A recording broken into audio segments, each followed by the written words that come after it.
We just got 100% confirmation through brand new leaks that Apple's M3 chip isn't coming until the fall of this year.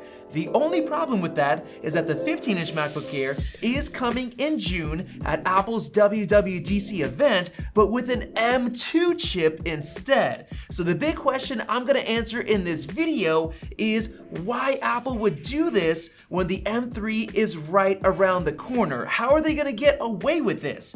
The answer actually makes a whole lot of sense, so let's jump right into it. Now the first thing I want to cover is the exclusive leak from 9to5Mac back in March saying that both the 13 and 15-inch MacBook Air will be using M3 chips, and they even suggested that there's a chance they could be coming at WWDC, and that report from 9to5Mac was directly going against other leaks and rumors that pointed to the 15-inch coming sooner with an M2 chip. For example, Digitimes, of all sources, back in February said the 15-inch will reportedly have an M2 chip, and that was a couple of months ago when nobody believed him. We also had Ross Young saying that production of 15-inch MacBook Air components were underway with a WWDC launch looking very likely. And then just last week, Mark Gurman came out and said that the 15-inch MacBook Air was coming at WWDC with an M2-like chip,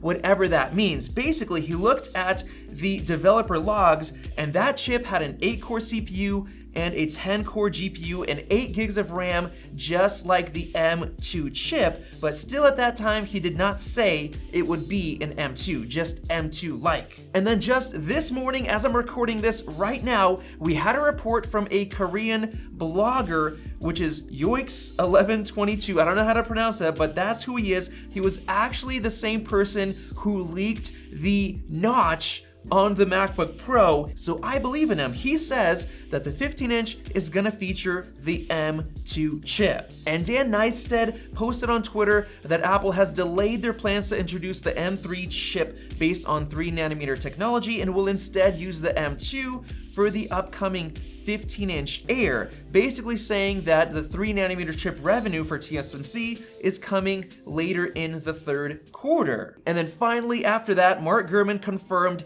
yes, the 15-inch is getting the M2 for sure, not the M3. And that came at the same time as Ming-Chi Kuo said the 15-inch is getting the M2 with 2 different chip options, no M2 Pro configuration. And what that basically means is you're gonna have a bin chip with 1 less graphics core and then an unbinned M2 chip, just like we have with the current 13-inch MacBook Pro. And he also confirmed that the production of the M3 chip is anticipated to begin in the second half of this year, pointing to a fall release slightly ahead of M3 Pro and M3 Max, which will likely come about 6 months after the regular M3. And then on top of all of that, TSMC just reported their earnings, and they confirmed that the 3nm N3 chip revenue will only begin in the third quarter, basically confirming that the M3 chip is not coming until the fall, likely after the A17 chip in September that's also going to be based on 3nm. Then only later in October or November, that's when we're gonna get the M3 chip. And all of that basically confirms what Digitimes said way back in January, that a new MacBook Air with a 3nm M3 chip is rumored to launch in the second half of 2023. It's kind of funny that Digitimes used to get laughed at, but now they are correct and they were the first ones to call it. So with that said, now that we have confirmation that the 15-inch MacBook Air is coming at WWDC with an M2 chip, here is my personal prediction. That 15-inch is gonna be identical to the current 13-inch M2 redesigned model, except for basically 3 differences. The larger 15-inch display, a larger battery, which will give it the best battery life in any MacBook ever, which is how Apple's gonna market it, and larger speaker enclosures for probably better bass and volume in terms of speaker quality, and maybe Bluetooth 5.3 and Wi-Fi 6E as well. But other than that, it's gonna be identical, and it's simply gonna be $200 more expensive than the 13-inch model. You're paying for the larger size. So with that said, why in the world would Apple give the brand new 15-inch MacBook Air the old M2 chip just 6 months before giving the M3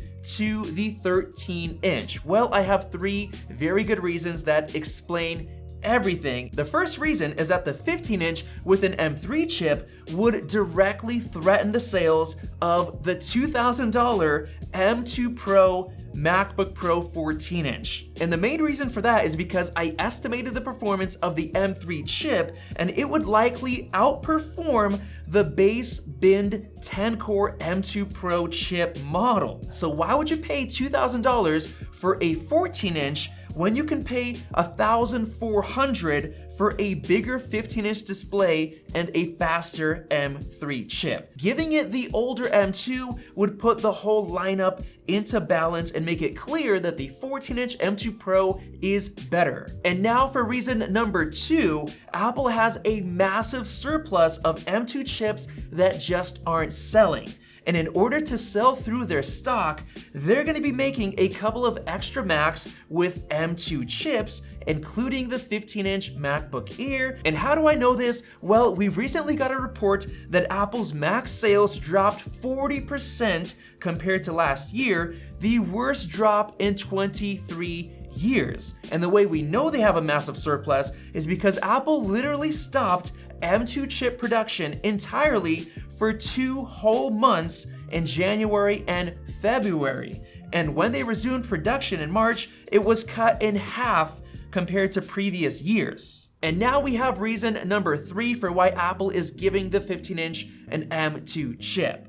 Apple's Mac chips are clearly on a 1.5-year update cycle compared to Apple's A-series chips, which get updated every single year. So even if Apple could have had the M3 chip ready on time for WWDC, they wouldn't anyway because it hasn't been 1.5 years yet.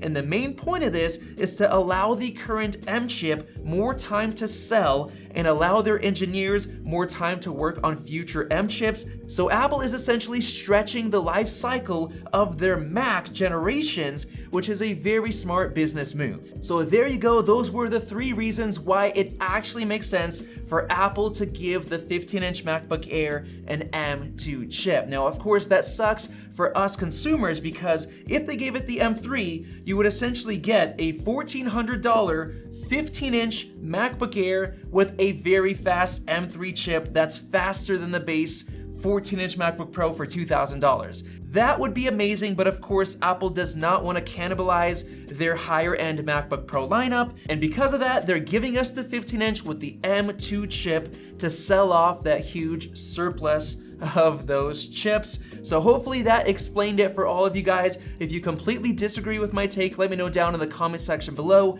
Click the circle above to subscribe for more videos like this one. Check out one of those 2 right over there. Thanks for watching, and we'll see you in the next video.